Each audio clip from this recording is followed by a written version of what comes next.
Hallelujah, जय मसीह की। Praise the Lord. Very good morning. आज की इस नई सुबह के लिए परमेश्वर के धन्यवादी हैं। आइए हम परमेश्वर के ज्ञान की बातों को समझें पवित्र आत्मा के सामर्थ के द्वारा, और हम परमेश्वर की धार्मिकता में बढ़ते जाएं, ताकि हम हर दिन प्रभु यीशु मसीह जैसे बनते जाएं। तो आज का जो वचन है मत्ती की अंजील उसके 7 चैप्टर से है, और हम उसके 12th वर्स को देखें तो जब यीशु मसीह अपने चेलों को शिक्षा दे रहे हैं तो वो कहते हैं, इस कारण जो कुछ तुम चाहते हो कि मनुष्य तुम्हारे साथ करे, तुम भी उनके साथ वैसा ही करो, क्योंकि व्यवस्था और भविष्यवक्ताओं की शिक्षा यही है। तो अगर हम सबसे बड़ी आज्ञा भी देखें, जब यीशु मसीह के पास आते आकर किसी ने पूछा कि सबसे बड़ी आज्ञा क्या है, तो यीशु मसीह ने यही कहा कि सबसे बड़ी आज्ञा ये है कि तुम परमेश्वर से सबसे ज्यादा प्रेम करो, और दूसरा ये कि तुम दूसरों से अपने समान प्रेम करो। तो परमेश्वर हमारे हृदय को जानते हैं। वो जानते हैं कि हम पाप की वजह से इतने ज्यादा हम अपने पर हम जो है सेंटर्ड है, सब कुछ हमारे बारे में है। हम अपने स्वार्थ के बारे में सोचते हैं, हम किसी की मदद करें, किसी से प्यार करें, कुछ भी हम करते हैं तो उसमें हमारा स्वार्थ छिपा होता है।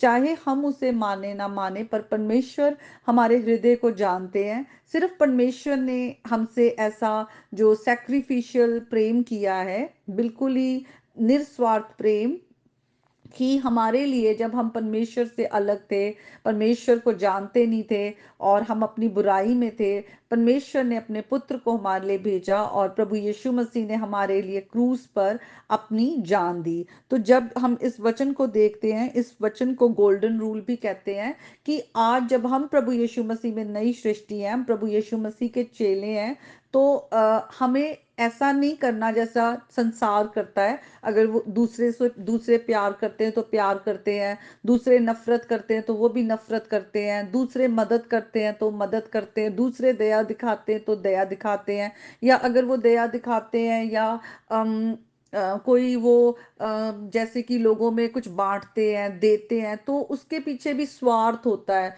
कि हमें कुछ मिले। लोगों से ना मिले पर हम लोगों की आंखों में अच्छे दिखे, या लोग हमारी तारीफ करें, या फिर अगर हम अच्छे कर्म करेंगे तो शायद परमेश्वर हमसे ज्यादा खुश हो जाएंगे। हर जगह कोई ना कोई स्वार्थ होता है।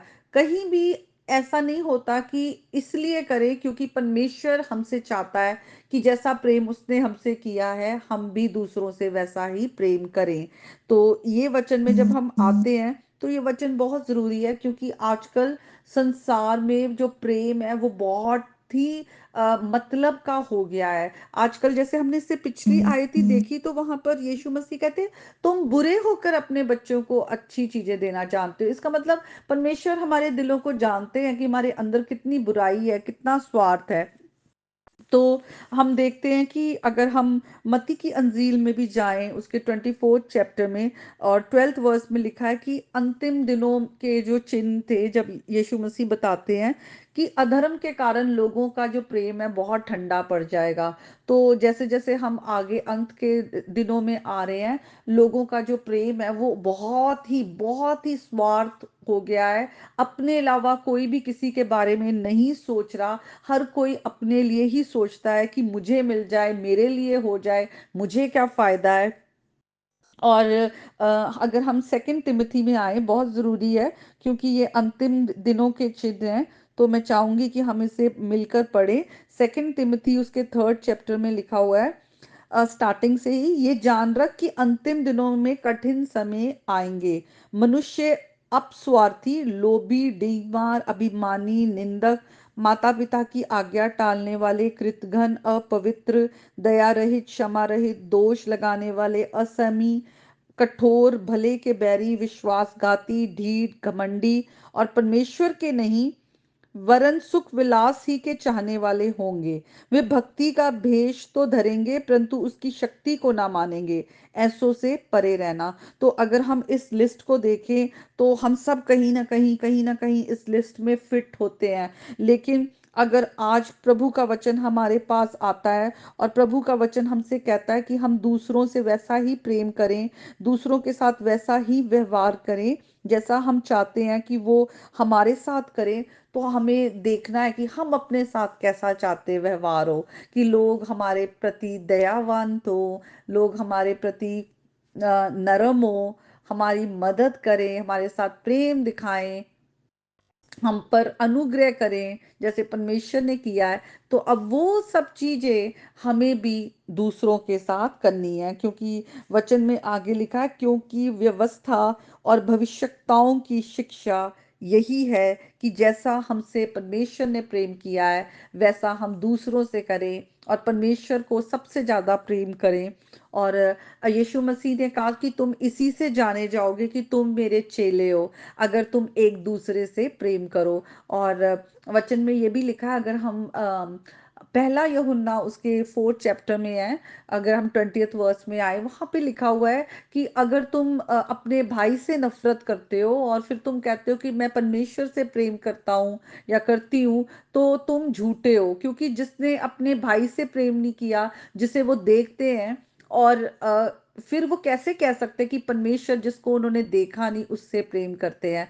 तो हमें अपने हृदय को जांचना बहुत जरूरी है। आज हम प्रभु यीशु मसीह में नई सृष्टि है, हमारे अंदर मसीह बसता है। अगर मसीह हमसे प्रेम कर सकते हैं, सेक्रीफिशली हमारे लिए जान दे सकते हैं, तो हमें भी दूसरों के साथ वैसा ही प्रेम दिखाना है। बहुत जरूरी है हम इस वचन पर ध्यान दें। और हम देख रहे हैं आजकल कितना गुनाह बढ़ गया है, पाप बढ़ गया है, स्वार्थ बढ़ गया है, बुराई बढ़ गई है। और हमें देख रहे हैं किस तरह से शैतान का जो राज्य है वो फैलता जा रहा है। तो जो हम मसीह के लोग हैं, हमारी कितनी बड़ी जिम्मेवारी है कि हम परमेश्वर के राज्य को फैलाने वाले बने, परमेश्वर के प्रेम का सुसमाचार जो है वो लोगों तक लेकर जाएं और लोगों के साथ परमेश्वर का प्रेम बांटे, एक ऐसा प्रेम जो जिसमें कोई स्वार्थ नहीं है। परमेश्वर ने सिर्फ हमसे प्रेम किया, उसने कहा, हमें भी यही कहा है कि हम अपने दुश्मनों से प्रेम करें, और जो हमें श्राप देते हैं उनको हम आशीष दें, और जो हमें सताते हैं उनके लिए हम प्रार्थना करें, और जहां तक हो हम एक दूसरे के साथ शांति के साथ रहें। हम प्रभु के बच्चे हैं, हम अपने पिता को इमिटेट करने वाले बने। तो आज का वचन में आप जरूर इस वचन को पढ़ें, इस वचन पर मनन करें कि किस तरह से शायद आपने किसी के साथ अच्छा व्यवहार ना किया हो, किसी के साथ गुस्सा दिखाया हो, नफरत दिखाई हो।